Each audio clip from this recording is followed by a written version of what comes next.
yesterday, kind of following up with some items that we said we would come back to the committee with cost on. But the first thing I want to do, since we have people that weren't here in the last meeting, is kind of go through the role of the committee again.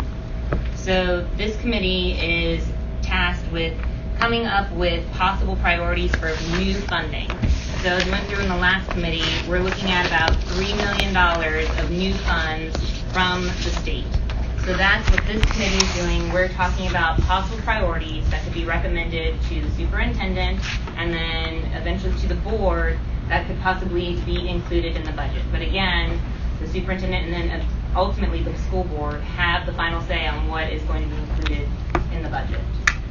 So just wanted to kind of make sure everyone knew the purpose of the committee before we started going through our items from last time. Clarification. So every time this committee meets, it only discusses budget priorities for additional funding and never takes a look at where funding is already appropriated. That's correct. This committee, when it was brought forward this year, it was with the terms like we discussed last time. It's looking at the new funding. And that was one of the sheets that we provided in the last meeting, was basically the new funds available from the state. And at the end of the day, we were talking after you take out all the categoricals, increases for retirement, and increases for the health insurance, that we're talking about a little over $3 million that we are discussing possible priorities for. So the first thing I want to do is make sure everybody had a chance to review the minutes from the last meeting. Did anyone have any questions or comments?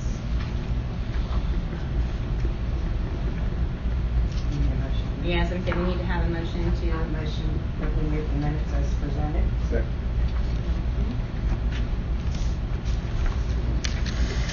Next. Don't forget to say all in favor. All in favor? Aye. Coming from the chair. Yes. Well. Thank you. I need some. I know. You put that over here, Nancy, to be like. Yeah, the gavel. So powerful. All right. So the motion passes. Unanimous. Yeah.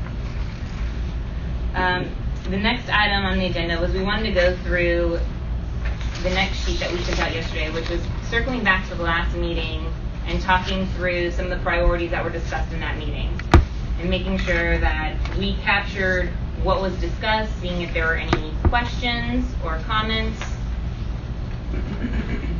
So the first item on the list from the last discussion was the substitute budget. So we just discussed that there were concerns that the schools didn't necessarily have enough in the substitute budget, that teachers at some point weren't able to take their leave because of the size of the substitute budget. So we went back and gathered information, and we included in here that actually last year the substitute budget was increased. So the additional cost last year was $238,000. It went from $40 per weighted FTE to $47 per weighted FTE. And then if this is still something that the committee is interested in discussing, about every 50-cent increase in the substitute budget is going to be about $17,000 in cost. And what Naomi did is on the next sheet provided, she kind of pulled together by school the balance of the substitute budget and then the overall balance of the flexible spending, just to help with the conversation. And if we, if the committee feels that this is a need. Does anybody? So this is their EOI balance? Yeah. As of June 30th? As of right now, there's still, let me clarify, because the principals that are sitting here going. We do that when you send it up. Yeah. We're still closing out in accounts payable, so we have that run to go. I don't know if there'll be any, I doubt with the payroll payable run that payroll's running that it affects any of that, because that's mostly your EEP programs and your summer academies. But there could be a little bit of adjustment in here. And I just did some coding corrections for some schools. So some of these these are not the final, but they're pretty doggone close. I mean, for some schools it is the final, for some it's not. And what I'd also like to say, before you'll see some schools have, I don't know, for them it's probably a large negative balance, but you can't make a generic statement Jasmine. about a substitute budget for schools. Because every school has a different reason as to why their budget has money left and not left. Because sometimes the principal may decide to hold a training. Well, that's a site decision that may cause all that substitute because they have to have the sub. So it doesn't necessarily mean just because they've overspent that we need to throw more money at them. Maybe it means they need to make different decisions. I'm not going to say bad. I mean, I almost said that, but but different decisions and look at their stuff. Some of them now, in defense of some of them, you'll sometimes have maternity leave or a sick leave, something like that. And what we do at the district level at that is we give them like 20 days. After 20 days, you got somebody out that is costing you, then you bring your case to us, and then we usually help out with the sub because it's really you can't control if you got 5 pregnant teachers at one school and they all have their babies a month apart. So there's areas there that we help the schools out with. You might have somebody that's extremely ill that has to be out, and they're on leave with pay as long as they got sick. But anytime it goes past 20 days that you're having to cover a sub, you bring it to Sue, and Sue works with me, and we help them out in their sub budget. I can't tell you why the different schools are overspent, but honestly, when I look at it, I don't look at sub versus flex. I look at the total balance because they get to carry forward what's left between the two for 1 year. So, point of clarification. Uh-huh. So when they carry forward the amount of money from the sub into the flex, that means that I'm just making sure I understand this correctly, that sub money that contractually is to the days that you can take off from work, which is a benefit of the employee to take those days off, is put back into the flex fund of the school to then be used for whatever the principal's discretion to spend Right, on. but that flex budget is for that 1 year. It doesn't carry forward to the next year. For that next year, they get a sub budget every year. That's to be used at that year. Doesn't mean in that flex carry forward they can't code some subs to it. Mhm. That it is the school's flex money that's left over, whether it's flex and sub.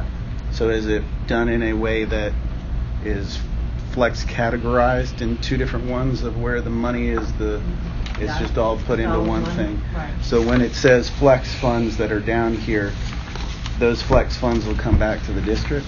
No. And so that's what I'm trying to That total understand. okay. What we do is when the schools, I take their flex budget, their operating budget, where they buy the papers, toilet paper, whatever they take to operate the school. Mhm. If they've got a positive balance there and a negative balance in the sub, I net it out and they get to carry forward whatever's left on the other, those two put together. Look at the Appalachia example. That's a good one on the top of the See, spreadsheet. they have $12,000 right now left over. They've overspent their sub 43, so next year $7,800 will be in that one-time carry forward account. Is it possible to get like a 3-year view where it's the starting balance with the flex just to get a visual of what it looks like in terms of rolling it in and coming back out? You mean the roll forward? Yeah. You want to see 3 years of what they got and what they... Just to visually, we can talk later. Okay, but- because most of the time, here's what happens with that money that rolls forward 1 year, because they know it's only 1 year, they spend that money first. Because they know that they get whatever's left in their regular budget's going to roll over to the next year one time. Now, I encourage, just because I'm the mean old budget lady, I tell them in bookkeeping meetings and principals meetings that money's one time, you should spend it first or you lose it.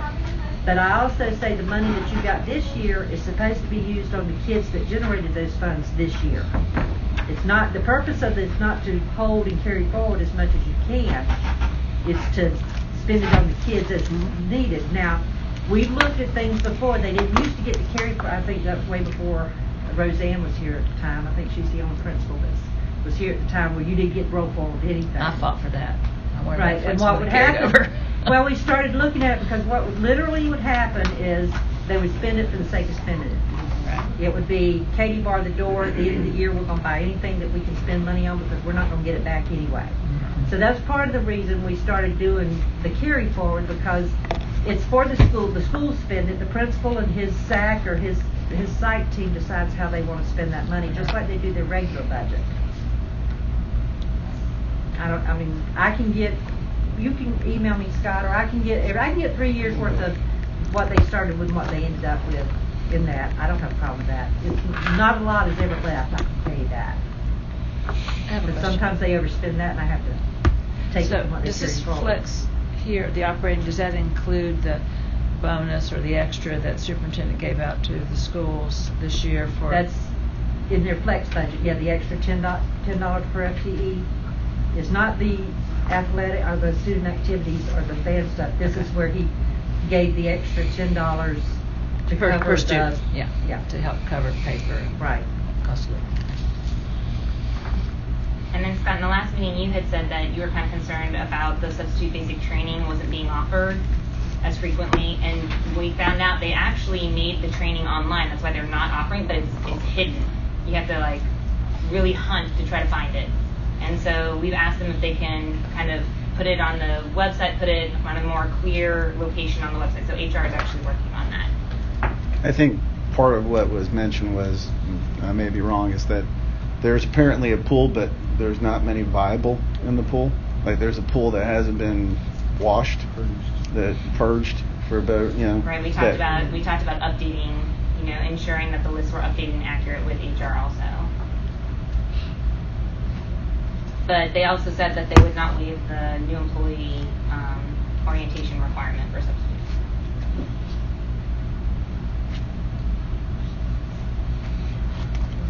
Is there any other further discussion on the substitute budget? What, was that the complaint that there weren't enough new employee orientations for new subs, or? No, that there weren't enough viable subs Right, but the to list cover was the outdated, positions. and it was hard for new people to get on the list that were interested because they had to do this also in addition to new employee orientation. They had to do the substitute training, and they First. weren't offering the substitute training very often. But they, I guess, were backing down on it because they put it online. And I think there was also, if you were a certified teacher, retired, you still had to take the sub training to Right. go ahead and become a substitute. Is that still And true? be interviewed. Mhm. Right. They said if they have a valid teaching certificate, that they would waive the substitute and send them straight whatever step, but they still had to as a substitute, even if they retired and had to go through new employee orientation. But they can waive the substitute training. That's what they said. Is that true? I'm just asking. I mean, but the substitute training, like I looked at it, it's literally an online video. So waiving the substitute training I don't know that the substitute training is as cumbersome as it used to be. I think the hurdle now might be the new employee orientation. How frequently do they do that? It depends on the time of year. It varies, I think, like during the summer months and like ramping up through August and all, they're like doing it multiple times, monthly, and then it depends. Sometimes they'll do it twice a month, once a month. The new employee orientation is actually in the process of moving. It falls currently under benefits, and we're trying to shift it over to HR. HR is trying to basically redo the way that they onboard employees and try to make it a smoother process, and that would include new employee orientation.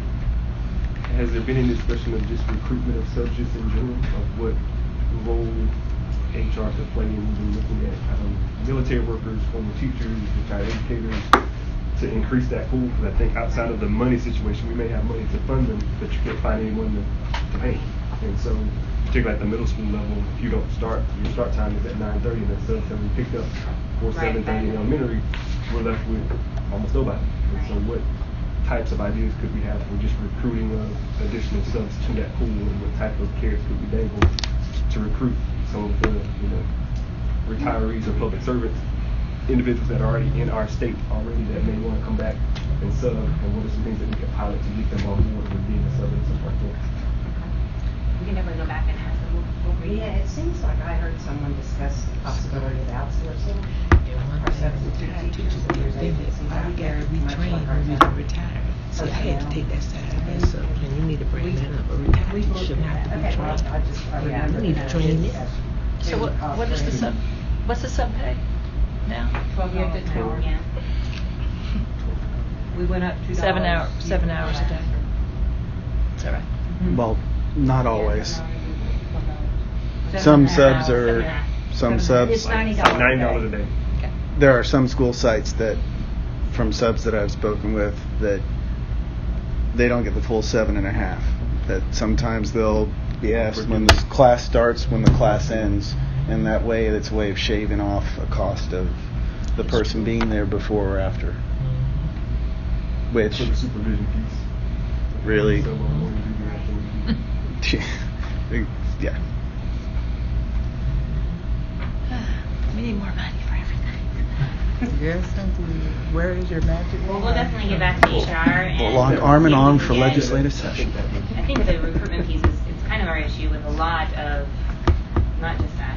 Not a vacant position. Right. Yes. Sunshine. On my shoulders makes me happy. Well, John, they do that. What's going on, I kids? get more retired teachers Hey, to come in because you know I had to take You just that missed off. the But good you discussion know, I about had to take that. Chris Fundraising Small could and wrap it up. everything. Tell them what we're talking about as a principal. We were talking about the sub allocation budget. In many instances, kind of what Naomi has provided us is that there's balances in our sub accounts. I think one of the bigger issues is recruiting subs to come and work in our schools, and maybe just working with HR to look at some ideas for how to recruit individuals, either through military or retired public servants, retired teachers, to where we have some cares that we can bring to get them in our buildings. Right now, it looks like we have the money, but trying to identify those recruitment efforts that we could possibly spearhead some creativity of how do we recruit subs to come and run sub on our campuses. It's a great way to, kind of give back to your community and kind of just educating them on some of the benefits of being a sub, and then trying to get some tools or individuals to serve in those capacities. So recently retired subs probably wouldn't be able to work for at least a year, right? Because of the FRS requirements. Retired teachers. Retired I'm sorry, yes, recently required teachers can't work for at least those 12 months. They don't receive FRS benefits, the subs, do they? No, but the benefits that they got when they retired, I think that part of the retirement qualification, Right. that you have to sit out for a year. You can't work Right. early after No, you school. just can't work for an FRS. I don't know about. That's an interesting question. I wonder, that because is. you can't enter into something that, right, is a member of FRS. Right, they wouldn't be able to be paid by us, even if they were collecting benefits. Right, so the thought that I had on that, and we've never used the contract this way before, but our temporary services contract, we've never used it for teachers because Other of the- districts do. because of the certification requirements, because we don't want to have to keep up with it contractually. It's really a function of HR. We don't have an HR person in here. But it could be, a way to get those recently retired pool, available by adding that position to our temp service contract. It's a great idea. And those positions are negotiated, the contract's in term right now, but I can certainly additionally negotiate a position if that was an appetite that, you all thought might help with this need. Well, and I think also looking at the community, like he was saying, we have access, we have the Department of Military Affairs, we have access that other, counties don't. So we could try to utilize some of those partnerships to, make sure people know that there's opportunities here. So if we did use that contract, though, I guess part of my question would be certifications. Do subs have to be certified? They have to be certified sub. Or teachers. Certified as a sub. Okay. Which we do through that little training, Right. video training. Right. So it wouldn't be a teacher position, it would be a substitute teacher position, is how we would have to structure it on the contract. So in the event that, a school's trying to use the position for teaching, again, that certification comes into play, and we just can't keep up with it in purchasing. Do you have it, do you not have it, our temp service contract is not going to want to have to deal with it either, I'm sure. But from a sub perspective, I can see that working. Cool. So the increase in the sub budget, Naomi, remind me, is that because we increased their salary from $10 Correct. to $12, right? And that hadn't been done in forever. So one, we were only paying them $10 an hour. Who wants that? I've seen that job from both sides, as the teacher side and as the student side. Oh, there's a sub today. Right? So moving the needle on their pay to recruit some people at even $12 is hard to do. Right. Now certainly it's going to escalate the cost because of the upcharge, 25%. that you have to pay the vendor. So that $90 for a full day, add 25% to that for a sub. Well, I think we need That to the make- district would, I mean, that the school or the district would be paying, not that the sub would be getting. Well, let's find out the rule first, because the FRS, I mean, it may not even prohibit them from subbing. I'll meet with HR and we'll loop them in and get their thoughts on this, because I know Michelle and Dr. Lisa Crosby Harley just retired. We're replacing that position. But it is the sub issue is a major concern in the decrease in numbers. Superintendent, something Scott just said, and that reminds me, because I probably did it too, was not good, is bringing in a sub for not the full contract day, so they don't get the $90, they get 5 hours or 6 hours. Just, schools trying to save money, but then that's a kind of a disincentive to subs if they think they might get $70 instead of $90. Well, it makes you select the school that you're going to go to if you can get a full day versus a couple hours at And another. it's practiced differently at different schools. So it's something to think about. Yeah. All right, any other discussion on the subs?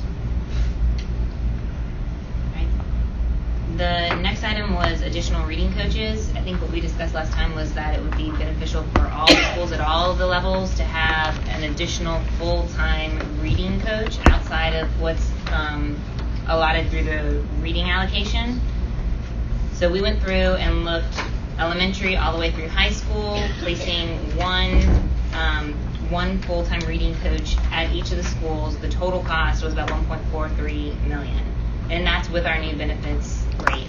And so then we broke down also into different categories to kind of see where the costs were, if we were still interested in all schools, if we felt like it needed to be at all schools, if we wanted to look at just elementary or middle, or if we wanted, like, what is everyone's thoughts?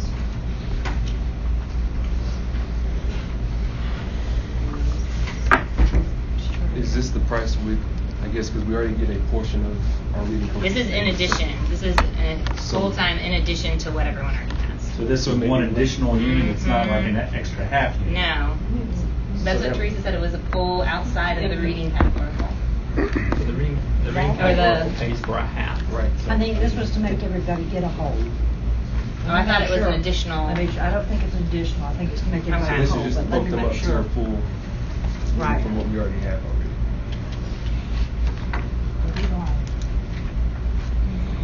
While you're looking that up, Naomi, I'll speak to elementary. I mean, one of the things that we're facing is the requirement to have reading endorsed teachers providing intervention. And so, for us, at our school, we don't have a ton of kids that are receiving intervention, but we've got enough that, it would really be helpful to have that full-time person, and that's what we choose to do. And if we choose to do that, we're pulling from our 20% budget, which can go towards other things at the school. It's now a statute that we have to have somebody that's reading endorsed providing those interventions. So I think it's something that we definitely need to look at the elementary level. I would be in agreement with Billy for Title I schools at the elementary level. We have that 0.5 that's funded. The other half is to come out of our Title I budgets at this point. And for the majority of the schools at the elementary level, the budgets for the upcoming fiscal year are down. Mine is down. I'm down $40,000 off the top. On your Title I? Yes. And the only concern that I have, if you split, if the district picks it up and makes it a full-time unit, so we still pay for half out of K12 reading and half out of general, it can never go back to Title I. So if we make that decision, there'll never be any undoing it, because at that point we'll be supplanting Title I. Gotcha. Right, It that's a does. good point. I think that's a wise investment still. I think just moving forward, looking at where we're going forward. Secondary, we get a 0.2. You can't do it because you have to make it equitable for Title I to be able to pay I'm for sorry, it. Chris, I couldn't understand. I said secondary, we get a 0.2. And so that's a class period. So that, again, Instead of a looking half. at what we're now required to do with reading interventions and reading endorsements, it's not much. It's a period of time for a reading coach, which is usually extended day. Right. So it's not always the best use of resources for the reading coach if they're not able to do the reading coach's job. So looking at something that would be a full-time would allow them a little bit more flexibility. All right, and then you did clarify, this brings everyone up to one full, so I misspoke before. So this is, everyone would have one total. Not to throw a monkey wrench in it, but is there any data that shows the effect size of having a reading coach? Like data that can be shared with everybody? And we'd have to get the Yes. data people. You just pull some up. Go ahead, Chris. Data King. Like some research? Not saying that it's not a something that could be of benefit, but when we look at a limited budget, we have to look at the largest effect size, of what has the greatest impact. And if it's only a 0.2 effect size compared to 0.5, we should be looking at the things that are 0.5 and above. Justin, is that something that you all have data on? I think we can probably find some research. I mean, I think to answer Scott's question, I think like with all things, it depends on who the person is. I mean, I think that you probably have some that have incredible effect size if you look at individual reading coaches, and you have some that probably not. And So you're saying it's the quality of the person? Oh, yes, very much so. What if you don't have the person at all because you only have one Right. class period? Then you can't even draw a conclusion. Right. But yeah, I mean, I'm sure. We have research that speaks in general terms about the effect size of instructional coaches in general. So I'll go back and see what we can pull it out of the file somewhere. Well, I'll say this, my instructions to the principals when I first took office were the same philosophies I have out here. I don't want us to be top heavy. I don't want us to be top heavy at the district level, and I don't want our schools to be top heavy. I want as many resources as we possibly can into the classroom. I'm all for coaches, but we have some schools now, they have a reading coach, a math coach, a data coach, this coach, whatever. But if we need it, back to Scott's point, if we need it and there's research that shows it's prudent and that resource is worth the $1.4 million squeeze, well, yeah, we need to do it. But we also have to be, back to my philosophy, is I don't want schools to be top heavy just as I don't want our district office to be top heavy, right? So if we're using resources that individuals are not assigned students, then we need to make sure we're getting the biggest bang for our buck for those individuals. I think that comes down to looking at how the individual schools are using that reading coach position. For mine, my reading coach is with kids, 6 hours out of the day, and then she's providing support to new teachers and helping do data and that kind of stuff, which is right in our wheelhouse. I think that's the role that we need to be looking at. I'm just making a generalized statement. I hear you. My philosophy about resources in the classroom as opposed to not in the classroom. So if it's needed, we need to do it. Like I heard from you all, maybe as a historical perspective, what have we done with the budget since I took office? Well, one of the things we did was we added behavior specialists, school behavior specialists at our elementary schools because there's only one assistant principal and they have kids with discipline issues. Well, then you're taking the one principal or assistant principal to deal with discipline issues at the elementary level, and that takes them away from instruction. So we spent the 22 times the salary is, and any little thing sounds little, but it's expensive. You can see that. Even a reading coach is at $1.5 million. So we added behavior specialists at every elementary school to work with behaviors and contacting parents. We added a full-time dean at the middle schools, which was an expense. We added 50 security monitors, which was another $1 million expense. Those are resources that were added to the staffing plan, in addition to pay increase for subs and for other folks. We increased the flexible spending, which is just the remainder of their budgets, which I feel good about. It doesn't look like we need to give them too much more in the area of flexible spending. We increased that from $87 to $110 per student for you to have resources you need to buy toilet paper, copy paper, wax, stripper, whatever. So those are the things we push down, and we just need to make sure because every new position is money that's not going for raises. not going for increases, whether you're a bus driver or a teacher or an administrator, right? So if we see the reading coach is valuable, then yeah, we can do it. There was a discussion a while ago about the substitute teachers and the concern about getting subs, that they're a dying breed, and us trying to recruit subs, and maybe some ideas around that. So can you sit in just for a minute?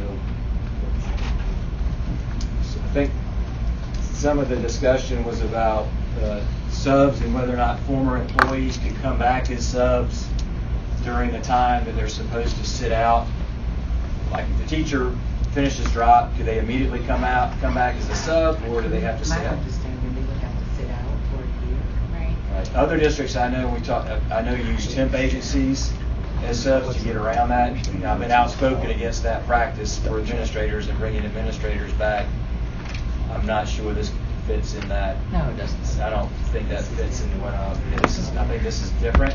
So maybe an area we want to look at if that can help us. I don't know how many people finish drop on June the 1st and then in August are ready to come back as a sub. I would not want to be at 60 whatever years old. But there may be a small group of folks that do. But just I think there's some concern from the school-based people, and you know it's hard.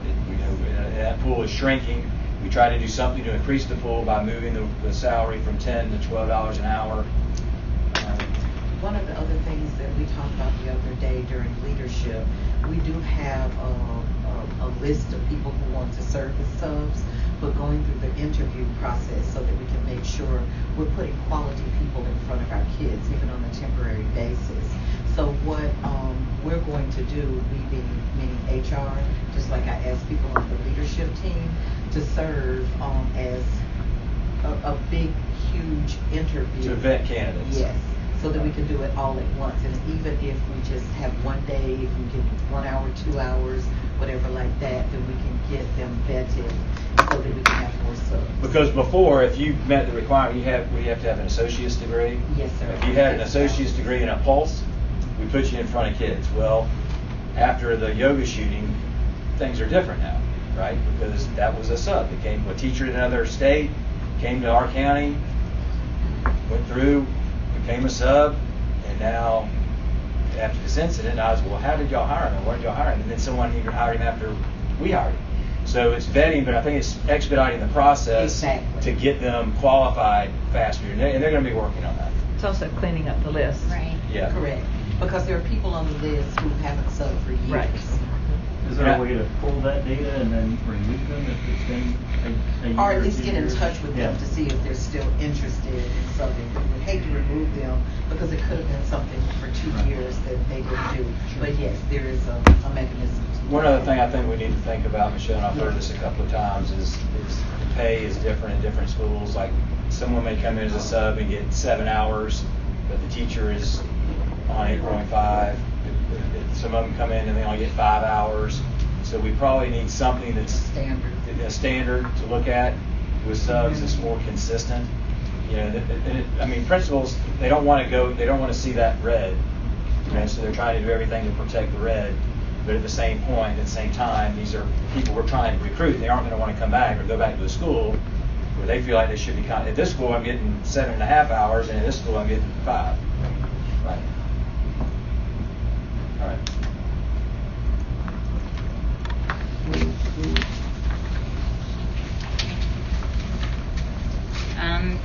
Going back to the list, one of the next things that we talked about in the last meeting was just more support for pre-K and expanding our early childhood. And so we met with Brooke Bruner to see what, they have a plan for the next several years, but we asked what the needs were.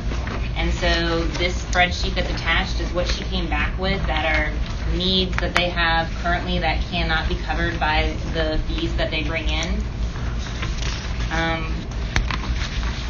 We talked about this a little in the agenda review the other day, but one of the, more immediate needs is the curriculum change for pre-K, and we're still using an older curriculum. And so they wanted to go ahead and they're piloting the new curriculum at 18 schools, but she wanted to go ahead and start making a plan to roll that out. So we put in a 3-year schedule of what that would look like. In addition to that, they used, I guess they had a balance coming forward from several years of built up of their fees that they've been saving to kind of come in and redo all the pre-K classrooms. And the fees covered almost all the classrooms except for 5. So there's 5 classrooms that are 5 schools that have still not been updated. So she was asking for funds for that in 1920, and then in 2021 she was talking about a possible expansion at Wesson of additional classrooms. So that's what you see on there with the pre-K classroom furniture and then the pre-K dramatic play sets. So this is a FF&E request, really, right? Well, and curriculum. It's Okay. right. It's furniture, but then it's also curriculum.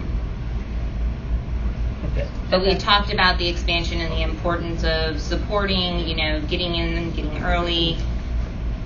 So just want to see what everyone's thoughts were on what they brought forward as their needs.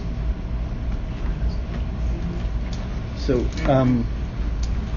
K12 funding comes to Leon County Schools. What funds the pre-K program? What?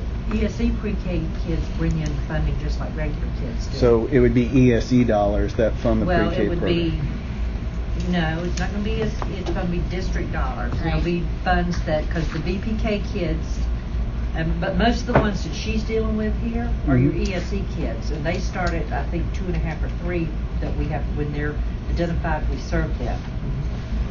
They have both kids together because they do I'm not going to say a co-model, what's it called, blended model, whatever, Right. for ESE, because they don't want those ESE kids to be off on their own, so we blend them together. So they use some fee money, and then they use the money that's generated. But for the most part, she tries to use the fee money for a lot of the classrooms and whatever money they generate for pre-K. But the schools, like Buck Lake has a couple of those classrooms. One of those classrooms, but he's responsible for the furniture, the playground equipment, that type of things. Because you weren't even a good example because you do your own fee-based program. You're right. But it's most of the ESE are the ones that bring in the money, yes. But also BPK they bring in money in the mornings from BPK, like the early learning pays us for the half day, and then they charge a fee for those kids that stay the next of the half day. Right. Not all those kids stay, and then you got to remember we've started with our Title I schools. We're offering an all-day pre-K for those kids. That Title I's going to be hopefully it's approved in their plan, but Title I can't pay to buy the playground equipment or the classroom supplies for those, the classroom furniture for those. So that is a district, whether it comes out of ES, I'm not going to say it comes. Can it come out of It comes out of the capital pot of money. It can't. I don't think it can come from capital. So I guess what I'm saying is the K-12 budget is going to be used by what this is to fund things Some of in it, pre-K. yes. And it doesn't have to be this, Pre-K, and right. the whole reason we're talking about this again, I'm just Just bringing us back, information. yeah. Right. And No, this I'm just came out of the trying to last understand meeting, where the and funding we source just comes from. brought the information back. I don't know pre-K. Playgrounds, Oh, but this oh, is oh. and this is like, But with the exception of the 5 schools that are listed, my school, Oak Ridge being one, the other schools have already received upgraded furniture. As Right. of last year, all of the pre-K classrooms have been upgraded. So in our school, we have 4 ESE pre-K classrooms, 1 BPK. None of those have received the upgraded furniture that the other children have. right. Okay. So I think y'all need to maybe, if y'all are talking about the general side, just put a pin in that issue and let us Yeah. address it on the FF&E side, right? So that we said we're gonna invest $1 million a year moving forward to return FF&E as part of capital outlay. So those things will be vetted, which in the past we have spent, capital outlay has been used for FF&E. But for pre-K. No, I'm talking about school-wide, I'm not talking about pre-K. Right. So there's basically no funding source for it. I'm not an expert in that. Because I don't- I don't think capital outlay can pay for this. It would have to come from district funds. That's why they had been saving. I think that's why they had Right. been kind of saving their fee-based funds to Right. do the classrooms. But then the expense was more than they had anticipated. There was some talk about increasing the private pay No. It's coming up at 425. Because it stayed It was 385 for for years. a long, long time. So happy jump. Alright, well that's the early childhood needs. And then the last one, and again, this is just a model. At the last meeting, we've been kind of asked to look at what it would look like if we did flexible spending allocation, and we tried to take into account the percentage of free and reduced kids at each school, trying to kind of equalize the flexible spending amount available at the different schools, because when you look at like Title I schools, I bet they don't get the 20% back, and so I took a stab at it. We take it with a grain of salt. I'll walk you through what I did, and then we can kind of discuss. So, Kim, where is it? I'm sorry. oh, I'm sorry. It's the colorful. Sorry, some are colored, and then we made additional copies over here, so they might not be. Did you not get? What, here is it? Yeah, that's it. Okay. Yeah, they were colored. Okay, not the colors, not just Okay, so basically what we did, and we took a snapshot out of the nutrition services system. So this was as of May when I grabbed it. So we took the total enrollment at each school, and then we came up with a percentage of free and reduced. And I had looked at doing it a couple of different ways. At first, I looked at what if we just had a big pot. We said, here's all the free and reduced kids across the entire district, and then we just allocated each school based on that. But what happened is, you know, your smaller schools, your elementary schools, because there's so many elementary schools and they have, you know, less students than a high school, the elementary schools, it was like very disproportionate. So what I decided to do is kind of break it out, and so I broke out elementary, middle, high, and then special. We kind of separated out our schools like Gasvini, Everhard, Sale, Heritage Trail, that we couldn't really fit necessarily into a different pot. From there, I kind of went through and calculated out the total number of students in each of those categories that were free and reduced, and then created a percentage of whatever amount of money we decide to allocate this way. So in this case, we did it based off $500,000. So that translated, if you're looking at elementary schools, they were about 60% of the total free and reduced. So then each school, the elementary school allocation was 60% of the $500,000, and then each school took their percentage of that pot based on the number of free and reduced kids that they had. And then we did the same methodology for middle, high school, and then the 4 specialties that we had. And that to me came out to be the fairest, because I tried it several different ways, but it seemed like it was disproportionate when I mixed some of the groups together. So any thoughts? Yeah, I'm confused. So if we allocate right now $110 per student per site, right? Mm-hmm. You got 500 kids times 110 is what you get. 1,000 kids times 110. What? If we're doing this, we're doing this. Why? This was just brought up in the last. I know, but I'm just saying, those are the only dollars that the large high school, if you reduce them by that much money, what else are they going to do to pay for toilet paper? This would be on top This of is an that. additional allocation. Oh, in addition to the $110. Right. Oh, okay. All right. Yeah, Not this is taking, a we're not new- taking away from anybody. No, this is a new Okay, good. allocation. All right. All right. All right. Conversation was that, I particularly see. with Title I, some of the needs are greater in some of these other schools. Right. And so, granted, everyone getting the same thing works fine that way. We're looking at what are some of those things that we can do to help support some of our most. So you're talking about schools. increasing the flex budget by $500,000. Right, And then but distributing it in a different Based way. upon- Okay, we're not taking away from. No. Okay. No. That's- No. that The makes- 110 is a base. Right, that's good, okay. Right, this is in Right. addition. All right. But we were trying to equalize it, because again, Title I schools, they get Title I funds, but they're kind of tied up for personnel, and so this would give more flexibility for different things. that was kind of the conversation last time. Just a point of clarification, when we say things, that's very general. What are we talking about when we say things? Because as far as the Title I? Yeah, what are the things that are of need, just so that, again, back to impact on students and stuff, but I just don't know what things are. I think one of the biggest issues that I heard, maybe they didn't know, was like the schools that have those EDP programs, they can take 20% of the funds that are collected for that. Most of your Title I schools, we have one or two that have EDP programs, but they don't generate a lot of funds from there. So that 20%, that is mostly elementary schools. Some of our middle schools have started having some programs, so they get the 20%. But that 20% gives them additional flexibility.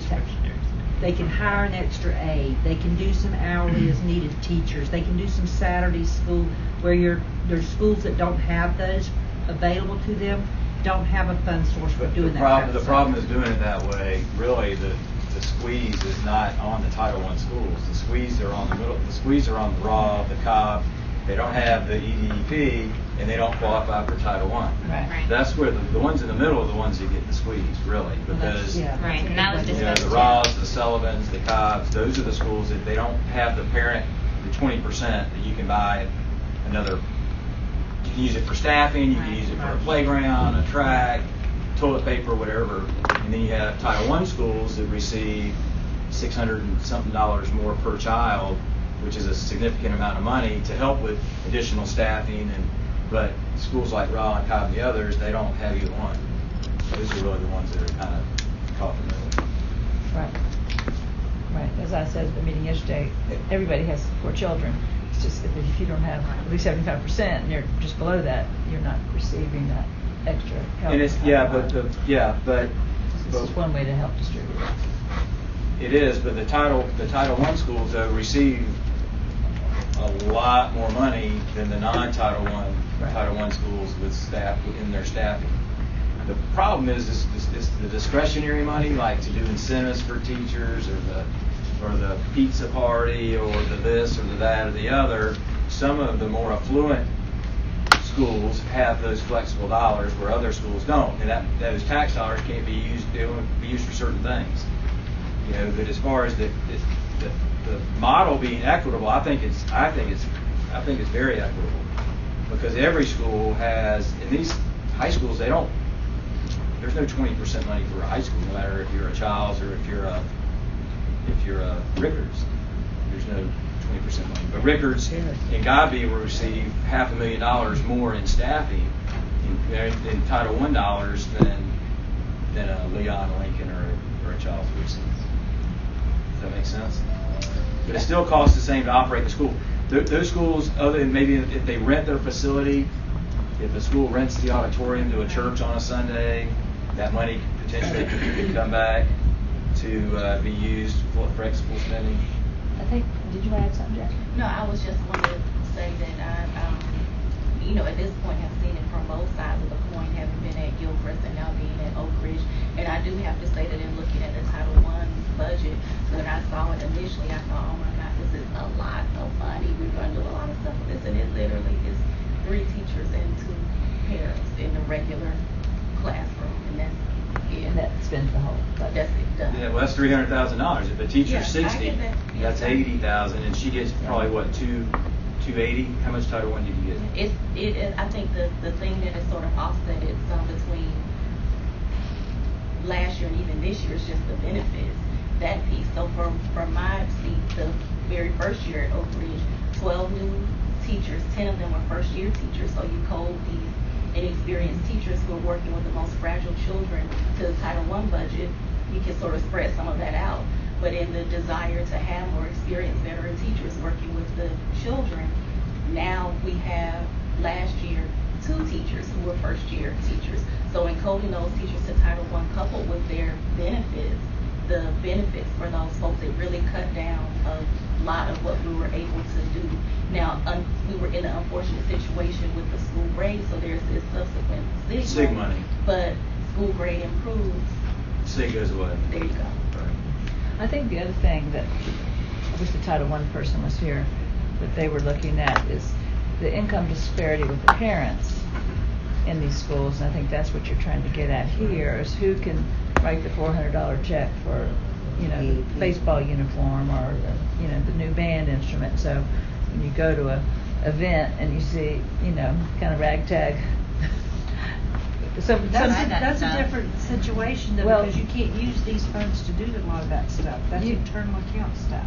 But you can use flex money for a lot of things. But there's certain things that they collect that, when you talk disparity, like the special trips or the special stuff, you can't use district or taxpayer dollars. But you can do a field trip for your school. Right, but you can't do a New York trip for the 8th grade. I'm Or you talking about can, field trip to they do field science. trips. You can do that, but we're talking, I think the point is the effort was to try to recognize that we have a lot of disparity among the schools, and how do you get at that other than, Title I, as Jasmine just said, it gets eaten up pretty quick with the extra staff that you have to have for those children. So what about the extras that, if you have an after-school program and you can generate a ton of money, you have a lot of And the teachers that I mentioned You have a lot of are discretion. classroom teachers, like in 3rd grade, 4th, we're not outside of the 4 teachers per grade level. The teachers that I'm mentioning are a part of each of that group of 4 of what would be considered just the regular staff, not supplemental staff, is what I mean. But let's be clear too, his 20% is not, when you say a ton of money, it's not $280,000. No. I mean, it's, I don't know what you do with It's about 20%. 75,000 for the year, and I'm one of the bigger programs. Yeah, absolutely. And we use it, have a reading coach, right? Right, but what I'm saying is, but you have 75,000 in addition to your staffing. Title I schools have $250,000 in addition to their staffing. Yes, it doesn't go far. It Right. sounds like it's a lot of money, but as you find out, it's really 3 or 4 people. Right. Right. Absolutely. But the people in the middle who don't have this or this are the ones that are. So.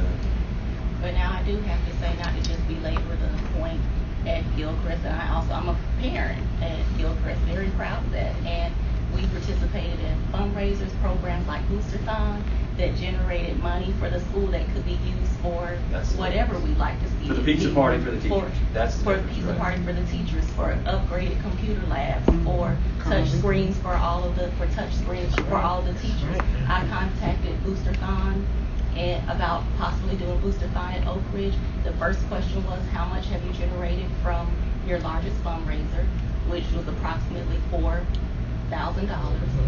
And then the second piece was no. And that was it.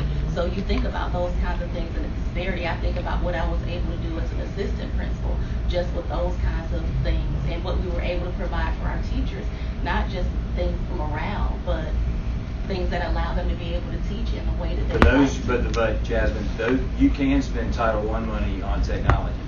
Fairview has 1-to-1 with every kid with no money, but they use their Title I money to do that. It's the discretionary spending for the recognitions and things like that. You can't. There's no pot for that unless you do the Boosterthon or whatever, or PTO or whatever. That's where you're missing. But as far as technology, you can use Title I dollars to purchase technology. That's why you just have to. Right. Well, it goes to technology or it goes to people, right? So the last time we got together, I made the suggestion and have a number of times about partner schools, of a North Side school that does a Boosterthon, partnering with a school that may not be able to do that type of thing, and then a revenue sharing, a ability to go ahead and work with those schools to provide some extra funding, but to do it in a way where it creates more community across the county. I'm not sure how people feel about that, because every dollar is a dollar earned, and there might be some priorities for it. But if we're looking at the bigger picture of Leon County schools and not just an individual site, that might be more of the direction that we go towards. I think I think it's a novel idea, but it's something that we can certainly talk to principals about and get their thoughts. And I think it's a cool concept if schools would be willing, if a Buck Lake paired with an Oak Ridge or a Long Lake paired with it. But I don't want to, Are there rules in terms of fundraisers going towards yeah, those kids? I'm not Levitra. You know, Right. I don't use Levitra. That dollar counts. Like on the way over here now. Hers popped up. How y'all partnered it together. But those are dollars that are raised outside of what Right, we it's have. not- with the Correct. FFP.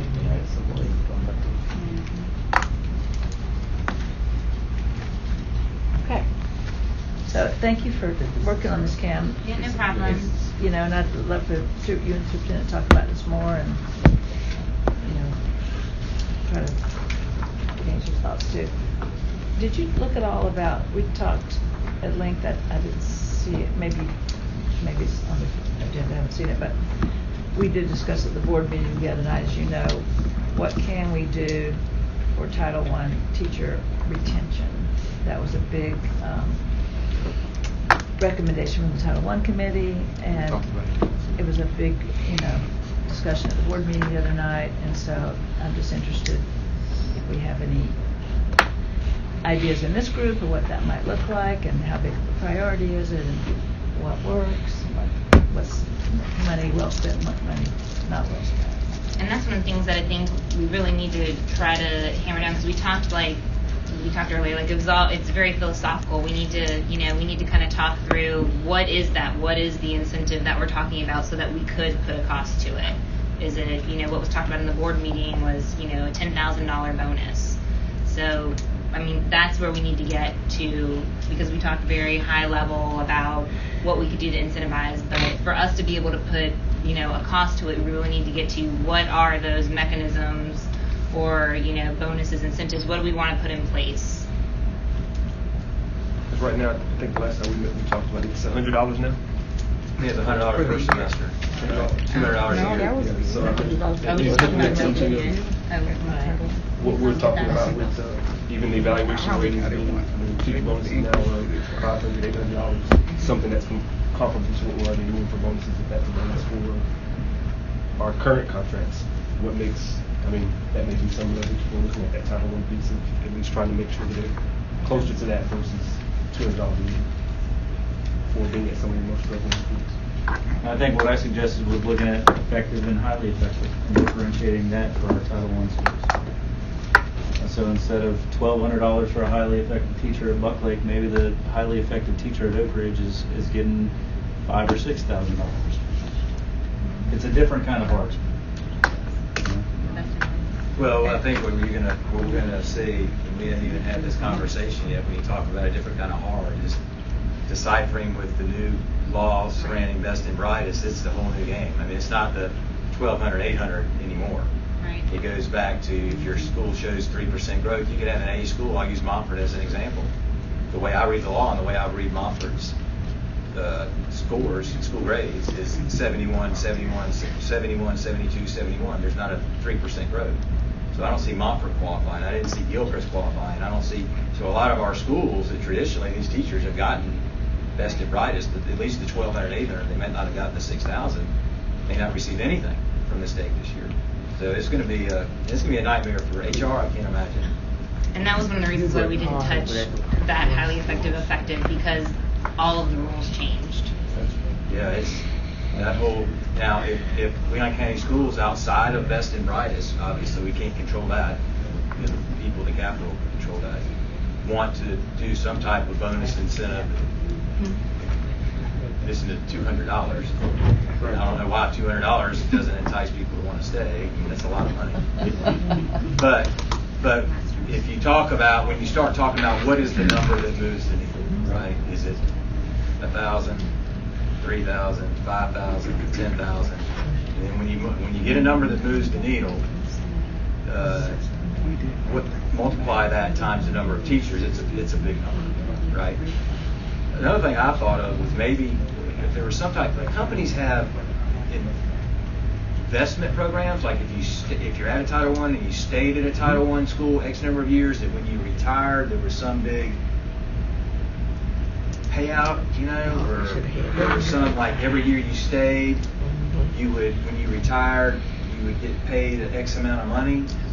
It's like accumulating your leave time, but you're accumulating time spent at Title I schools. So, yeah. Then you so get paid out is it- for however Whatever many the years I don't know what the model would look like. I don't know if there's That's another model. actually a great idea. Put like $1,000 a year. That's a great idea. Form or something. I mean, But I think that in this, that, you know, looking at the different generations of teachers that you have, I don't know if that's something that would necessarily register with millennials. Just that thinking about something towards retirement. That's right, they want it now. They want the money They're- now. Right, they're thinking about money now. It's just, I mean, different. I say that as somebody who's not one, you know, I'm mid-40s, but thinking about the younger teachers that we recruit, that's just not going to, that doesn't mean anything. 30 years from now means nothing. 30 years from now. So I guess the question is, what would keep them? Because I think the discussion even with the board was, would $10,000, you know, would that even be enough? I mean, would they come and then leave? So what, again, we're kind of back to Well, what I heard what are Scott the say, incentives? if I could quote you, and don't let me quote you wrong, is some of it is money and some of it is autonomy in the classroom. And so the more you have a prescription, you know, you have to do this, you have to do this. And I think in general, Title I schools, because they're so under the pressure of the almighty grade, correct me if I'm wrong, Title I principals in here, you have to be more prescriptive about do this, do this, do this, do this, so, because we got to make that grade, and that's not as much fun to teach. As if you have a lot of freedom, you can, is that what you were trying to But say? it comes back to that, but I think that also goes to, in terms of efficacy.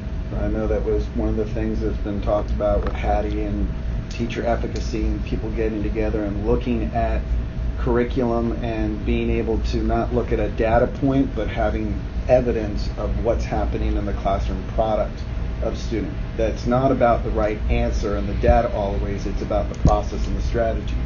And so how do we perceive those things at those schools, and how are we interacting with staff, and how do we promote that so that it's less of an entire wall of data of every single person, and it, you know, so it does come back to somewhat where we know we have to meet a mark for the state, but to get these students to go ahead and have the same experience as some other folks, you know, that are non-Title I schools, that are not the GA school in the turnaround area, to keep teachers there, they have to feel like they have at least some, you know, ownership of what's going on in the classroom, that they're a part of the process. That's not a money issue, but It's not Yeah, money. same. But I do think we could definitely address the $200 thing. yeah. Maybe request maybe one of these types of kind of mock-ups of the number of Yes, passion. Title I teachers, what it may project the cost. And we did look at doubling it, doubling the $100. I want to say it was close to somewhere between $300 and $400, or $300,000 and $400,000.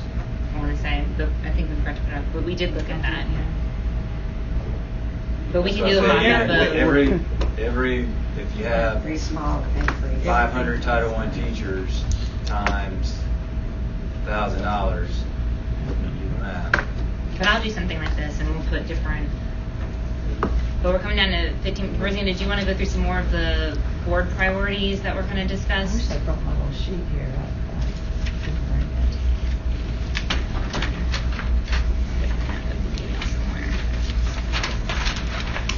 You want the sheet? Yeah. Let's get on my resume.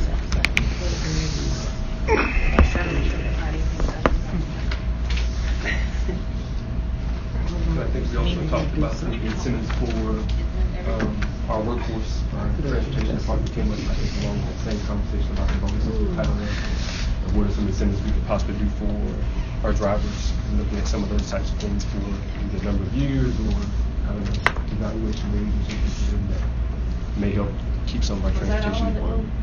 Yeah, it's good. It's good. I can make copies of that for everybody. No, no, I think that came up. I'll wait. Yeah, right. Did you want to say something? I didn't want to interrupt. No, I was just confirming what you were saying about the incentive for drivers. I don't know what was looked at, Kim, in regards to that, but it's one thing that was brought up in the last meeting. All right. Well, I can try and come up with something, because that's the thing is, and that's what we were trying to talk about last time is, very high level, but there wasn't a lot of ideas that I could put a dollar amount to. But if you want me to come up with, I mean, we can kind of come up with some suggestions and put it on paper, or just kind of a mock-up of what different items would look like. But I'll do one for driver incentives. Okay, well, if you want me to just say some of the board, I won't say every single one, but staff salaries came up real big. You know, everybody wants to increase salaries. Something for Title I schools definitely came up, whether it's adding some money or just figuring out some incentives, keeping our Title I teachers so they don't get trained and then go to Northside School. Some attention paid to restorative justice and anti-violence and counseling programs. That was brought up. Of course, keeping safety and security up there. Marketing, which I think we have a meeting right now. He's not here yet. Oh, he's not here, good. And you know, trying to compete with the charter schools and so forth to keep our kids in their schools. Those are really the main things. Title I, restorative justice, and enhanced salaries for everybody. Can I say something? In regards to what you were just sharing, I'm not sure, Mr. Superintendent, how much you're aware of the initiative we started called the Tallahassee Peacemakers Initiative, which is an all-in program with the Sheriff Department. Have the Sheriff McNeil guy with regards to that. And my point in raising that up is because when we talk about violence and stuff like that, we started this program to help to try to deter as much killing that's happening in these communities. And we go to the various communities and we talk to the parents and we talk to the kids as well. And one facility that we were denied to go to, which was Holton Street Project, that was the only one that denied us to come.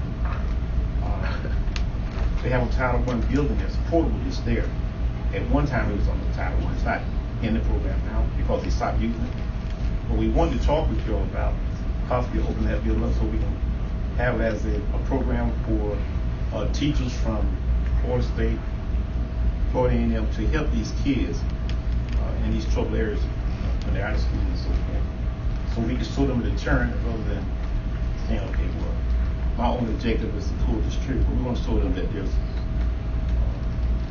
there's things to deter that process.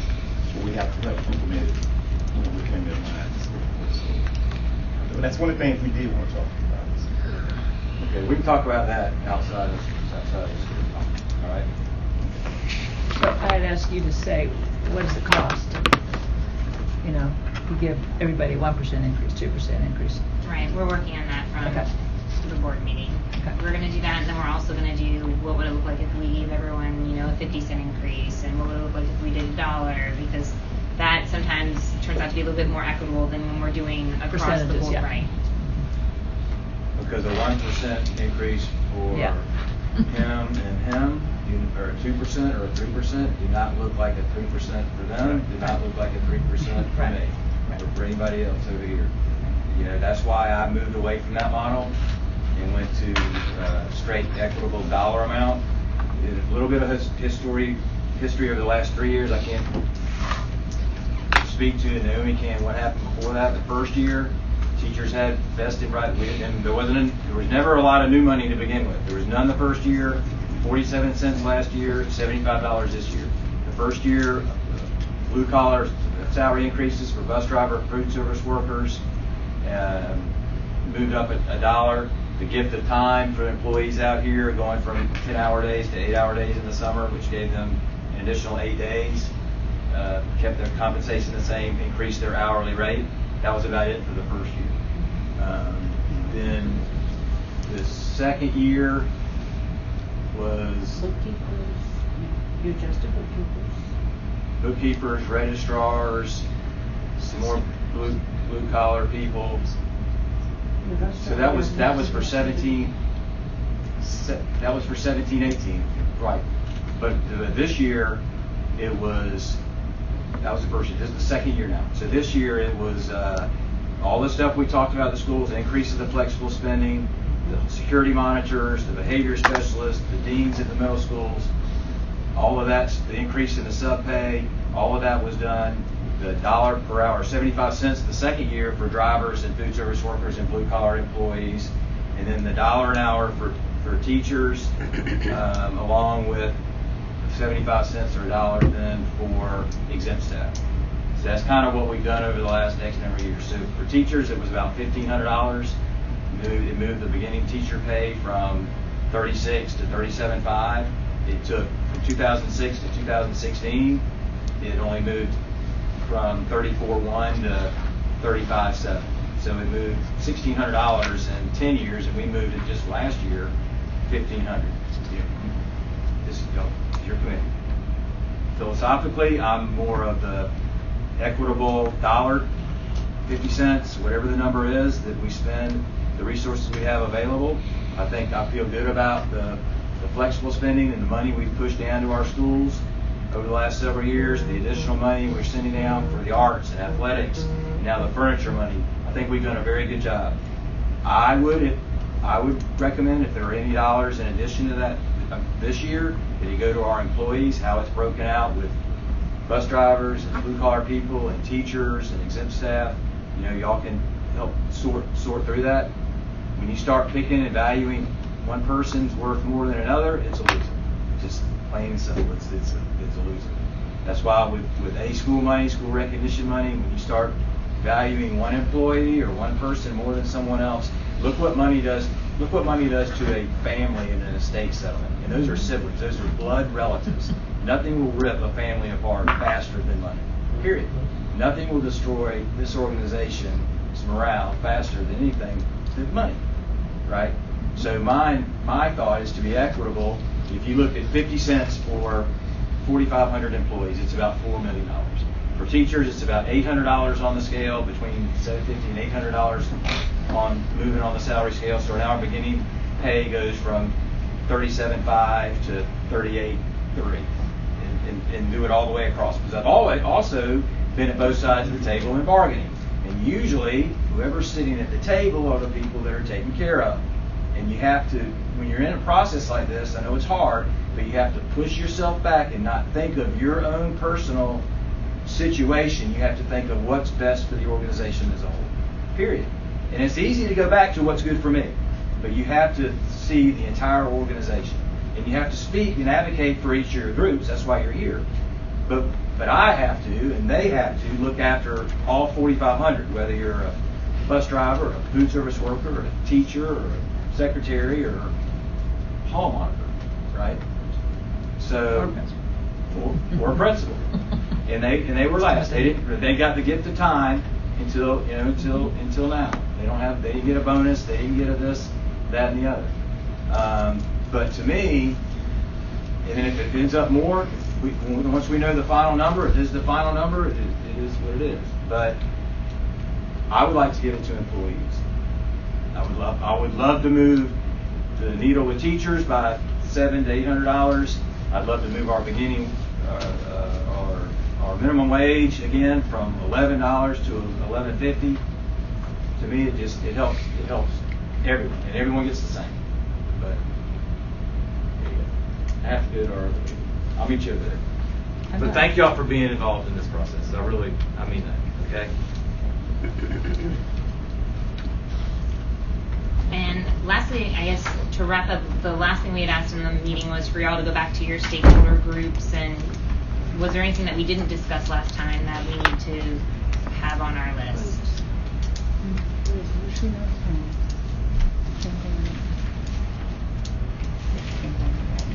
We can do. We spent the money about 4 different times. I know, but we can do some more. Well, when you look at one-offs, 3.3, it's not really a lot of money to look at to try and figure out to do everything that's been mentioned at this table. So my suggestion would be that as a budget committee, if we're really going to look at a budget, we should look at the whole thing, nuts to bolts, on where we're putting our money and how we're doing it, because it's difficult to go ahead and say I'm going to go and give a 1% over here, and then I'm going to parse off 200,000 over here, and we already know that 1% for just our bargaining, it's like $1.6 million. So I mean, as far as like trying to do it where we're looking only at the increase, I think I think again, it goes back to the Sterling report that was done. How efficient is the money being used in all the different areas, and what is the efficacy for what we're supposed to be here on student learning? And if that's the case, then the things that are the most impactful are the things that we fund and we do. I think the 3.3 side, I think what our job is going to be is to take these different priorities that are all being, because again, it's just it's a recommendation. It's, we're making these recommendations to the superintendent and ultimately to the school board, and they can or won't possibly include them in the budget. So we're going to, we'll take these new items, we'll bring them back, and then we can again talk about, we're going to have to start putting we'll prioritize, what's more important, what's not.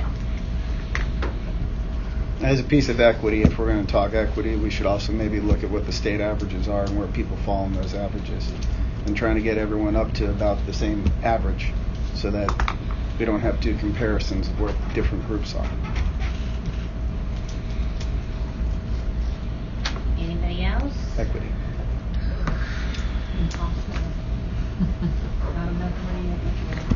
Well, then I hope to see everyone down at the legislative session this week. That's where you got to start. Because we talk about it, but the crowd's getting a little bigger, but not big enough. So I guess just to the superintendent's point, is this enough to fund that idea of doing a 50-cent raise for everyone? Well, I think when we start talking, this is the whole time we're sitting here listening, when you start talking salaries and what we're not going to do, that's a whole, Right. that really, that's a bargaining issue, and that's we could you can make recommendations that you want to see this much go there, but it comes down to when we sit with your group to bargain, when we sit with this group to bargain, it's kind of like it all kind of. Outside looking in, they look like it's enough to do that. So then I'm left with, so what are we going to do? And it comes back to some of these other items and looking at, and my heart right now is with our Title I schools. And I'm not a Title I student, but that's. But I think salaries is absolutely. And it was the board's priority as well. Superintendent, so that came forward from us, or from this committee, that's the Just an area. Yeah. And we see it with not only school grade performances and the retention rates of teachers that are either leaving those schools to go to another opportunity because they're not having to do some of these nuts and bolts. What are those things that we put in place that may be connected to a budget to keep them in? And if we don't do something, we're going to keep going through this cycle. Start with steps too. We don't have to do 100. We'll never do 100. You just put a stake in the ground and you build on that every year. That's what we do in a lot of things. It's easy to. You're saying basically Title I teacher retention is what, if I could boil down your statement, is that what you're saying? That's the issue. Yeah, I would say that's the status of our district outside of the keeping everyone happy, and keeping the organization going. We're failing a large percentage of our students in our population in those schools. How can we help improve that situation, be it retention or be it salaries or whatever it is with budgets? But something has to be done. And if this is not the form, then we need to find something, because we're going to go further and further in the hole of being able to retain teachers because they're not paid enough, and or they're going to leave the schools that need them the most to go to a school that's not, if we're all getting the same thing. It's just a concern. We can cost, absolutely can cost stuff out, starting with, what would y'all think would be a base to start with? You can double the 200, but is somebody really gonna go out their way to stay for 400? If you would like, I could send you some of the things I've done in other districts around. We've had in Bay County, we actually had a $5,000 bonus, and they got part of it at the half of the semester, like December, if they completed it. Then at the end of the summer, they got the rest of their money for staying in the Title I school, and then they also got an additional incentive for coming back. Are they still doing that? Mm-hmm. They still are. And they have a pot. They are? Well, I don't know now. When I left after the hurricane, I'm certain that they probably aren't right at this point. But they were. Did you send that language? I absolutely can. We could play with it.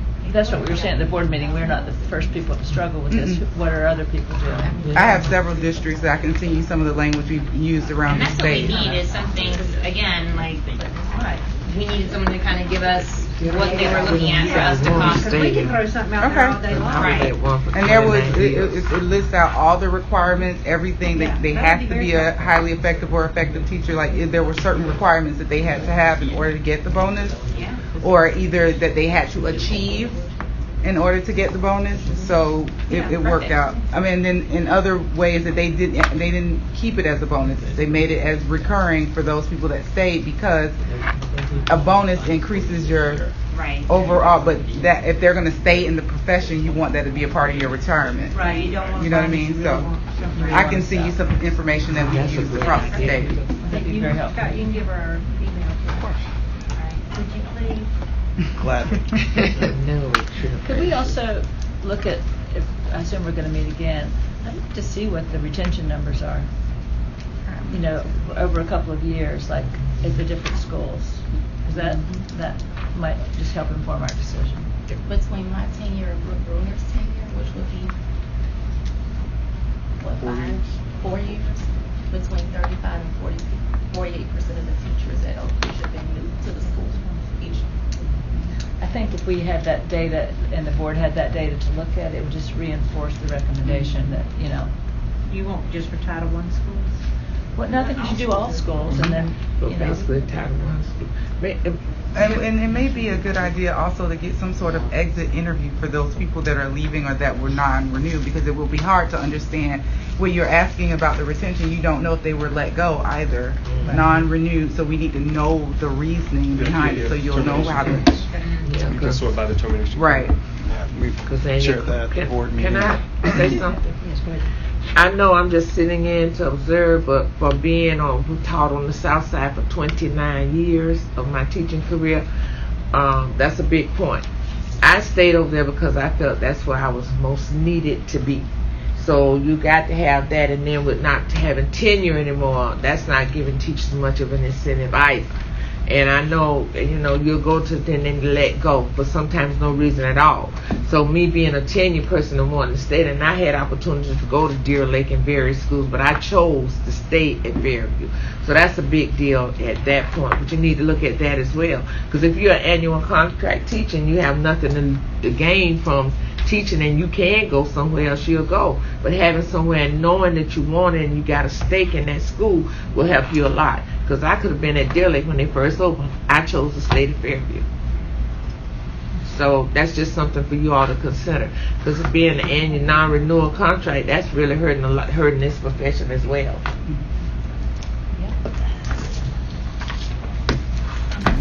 But if I could go back, I would go back to Fairview or back over the South Side. I would. Well, I'm going to go ahead and adjourn the meeting because it's 3:01 and